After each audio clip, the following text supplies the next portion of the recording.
what I can talk about today. We'll talk about internet, we'll talk about logistics, we'll talk about innovations. What I would like to avoid today is any individual account issues because there are some customers we service here. We'll be happy to take those questions offline. Alibaba investment. Recently, it has raised a lot of questions. I'm sorry, but I won't be able to take those questions. We are in a quiet period. So, but offline, if you have some questions about this, I'll be able to read through a script that I have been practicing. Infrastructure challenges. I think these topics have been done to death in the region. All logistics providers face these challenges no matter where they are in the world. Southeast Asia, probably a bit more in terms of customs, port issues, your disparity in laws, payment infrastructure, which I think some of my previous colleagues are going to talk about today. Fraud, geographic challenges. These are some island nations that we are talking about.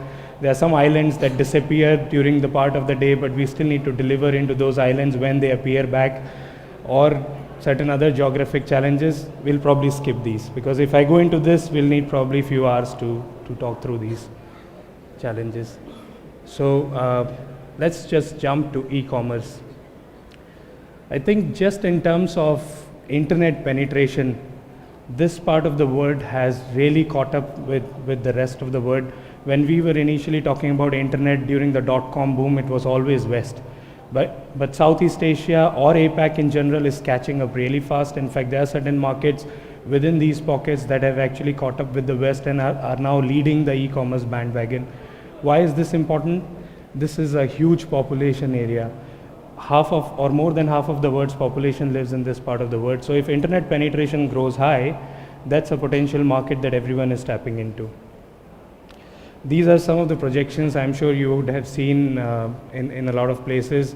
This is what the internet population used to look like. So penetration is different, but what about the actual number of users who are available for businesses to tap into? But then you can see the disparity in terms of where the market is right now and where people expect the market to be. Now a large part of this growth is going to be driven through mobile internet, which is happening now as we are talking about it. You can see smartphone penetration going through the roof. You can see the cost of smartphone devices coming down. You can see the cost of networks implemented coming down. So those people who previously probably didn't even have a phone connection or an internet connection now have access to a 3G connection. They have a smartphone with a big screen that they're able to transact online, provided we have enough services that we can provide to them. So the market is going through a boom. And the numbers that you see here, which you probably see in 2016, in the past they would have looked very aspirational, but now they have become very realistic.